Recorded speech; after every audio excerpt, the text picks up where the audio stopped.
Skyrim is notoriously known for having a pretty average main questline, with some questionable pacing, debatable choices, and just an overall lack of content.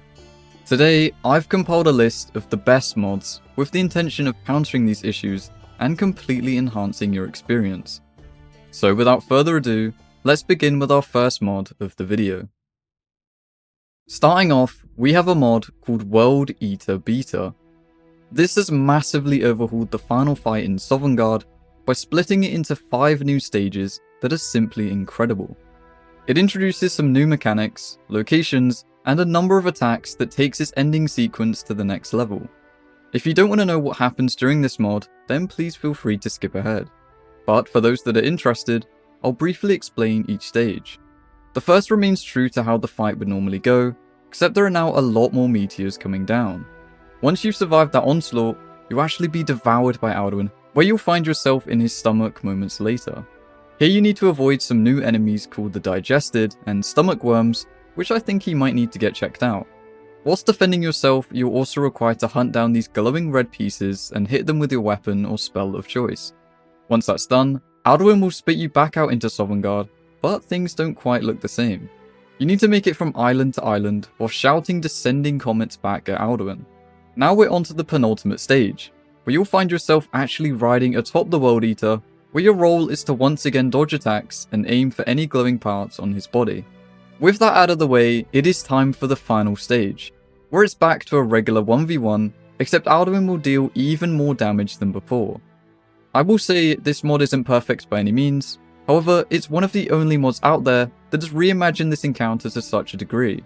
So if you've never tried this mod before, then I can almost guarantee it'll help make the main quest feel more rewarding than ever before. Following on, we have At Your Own Pace. This is a pretty well known mod already, and is one that I've been personally using for a long time now. For those that don't know, this breaks up the main quest into much more immersive segments, and offers the player a lot more freedom of exactly when they'd like to progress the story. After talking to Jarl Balgruuf at the start of the game, it will essentially force you into helping out Hrothgar, regardless if you've agreed or not.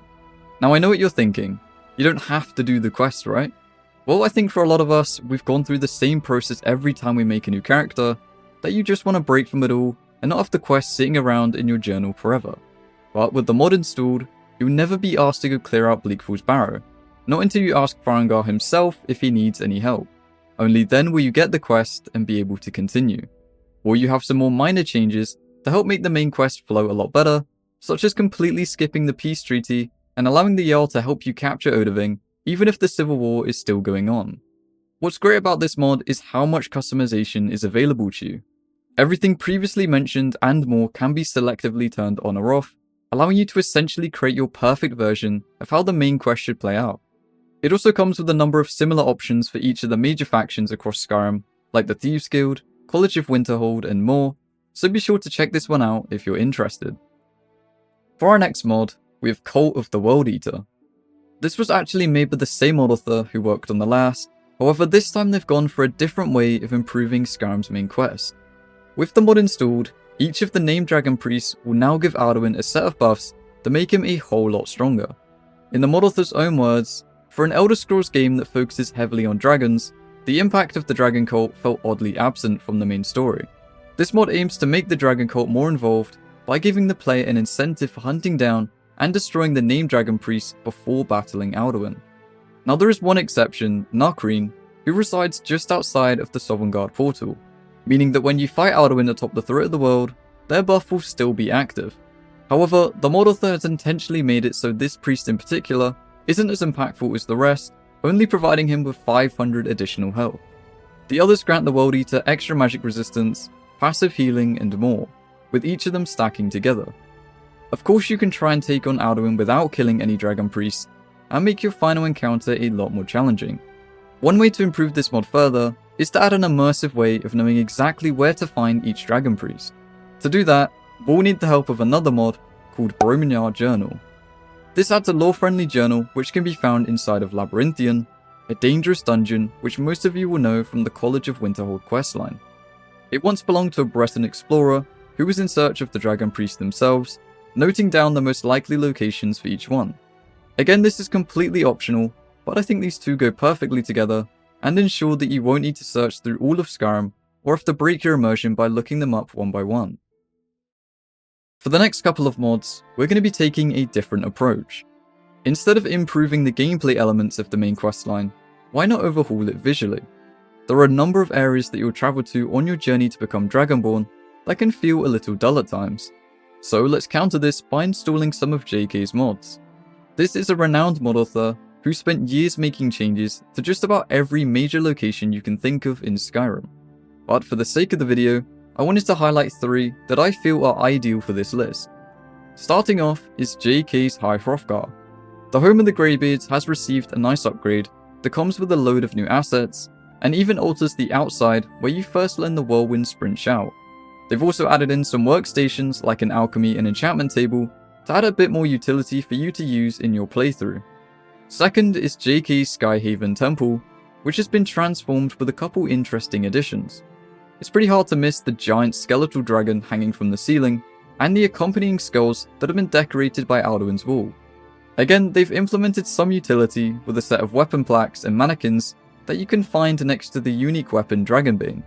Here you can store all of your favourite gear and enjoy all of these lore-friendly changes. And last but not least is JK Septimus Signus' Outpost. Whilst there isn't much room to work with, I'd say this is probably my favourite of the 3, completely overhauling his place of study into something special. It seems to be a reoccurring theme with this mod author that each area ends up becoming somewhere that actually looks like a home and not just completely abandoned. There's this pool of soul gems that seems to be used as a form of power and adds to the idea that Septimus is in fact a genius. He may be slightly insane, but that doesn't mean he deserves to be living in such a depressing environment. All of these mods paired together looks amazing, and whilst it's not on the same level as some of the other mods in this video, I think it's an underrated way of making Skyrim's main quest just that extra bit better. Next up, we have Whiterun Battle Brothers. Remember those guards who were the first to recognize the other Dragonborn? Well, now the 4 of them have been turned into unique NPCs, complete with a custom name and appearance, so they'll never truly be forgotten. They're actually fully voiced too, taking advantage of vanilla lines that already exist in the game, and tweaking them to maintain a sense of immersion. Dragonborn, it's an honor. After you finish the quest Dragon Rising, each of these new NPCs can be found across different locations, so it's unlikely you'll see multiple together at the same time. If you can't find them in the city itself, there's a chance they could be close to the Western Watchtower, near Hunningbrew Meadery, or even going as far as Riverwood. Every guard comes with their own unique lines for when you first talk to them outside of the quest, where you're free to ask them a couple questions. Unfortunately, these are not followers who you can take with you on your adventures, but I still think this mod is great regardless. It would have been cool to see this concept expand a little and implement some quests between each of them. Surprisingly, you can actually install this mod even after finishing the related quest, so if you've seen this and wanted to give it a go on your current character, you are more than welcome to. But either way, this is another great addition to this list, and is one I recommend trying for yourselves. Now before I get to the final mod of the video, there are a couple of honourable mentions that I feel I should quickly go over. The first is Paarthurnax quest expansion. One of Skyrim's most talked about issues is the Paarthurnax dilemma. Do you choose to slay this dragon and work under the guidance of the Blades, or follow the leader of the Greybeards, even though he's a part of the very creatures you seek to take power from? Over time, it has become apparent that most side with Paarthurnax and avoid Delphine and Esbern entirely once they've had their use. But this mod adds a fully voiced alternative that has not left my load order since downloading it. I won't go into detail, but it does add a potential option where both the Blades and the Greybeards are content with your decision, and you won't miss out on any quests or features that comes with their respective side. And it's made by J Serpa, so if that doesn't speak volumes about the quality of this mod, then I don't know what will. And the second honourable mention is BA Khajiit Speak Redux. This is a pretty well made mod that has completely translated most lines of dialogue into more lore-friendly phrases that a Khajiit would be more likely to actually say.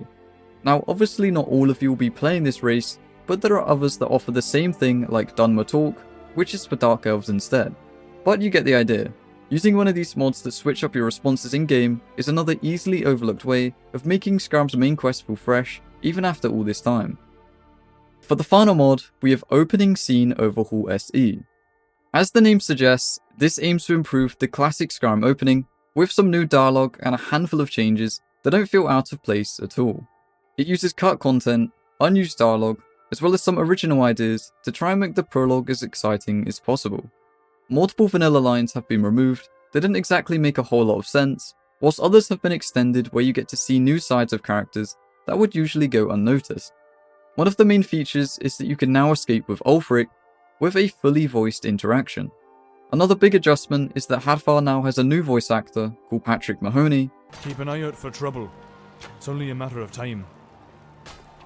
Damn Stormcloak rebels. Of course, this will take some getting used to, especially considering we've heard the same lines for over 13 years now.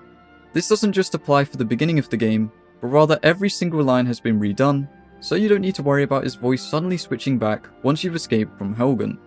But overall, this mod is my personal favourite when it comes to enhancing Skyrim's opening, and is one you should definitely consider trying out. So there you have it, 10 amazing mods that should help remaster Skyrim's main quest, and keep you busy whilst we wait for the Elder Scrolls 6. Thank you for watching, and I hope to see you in my next video.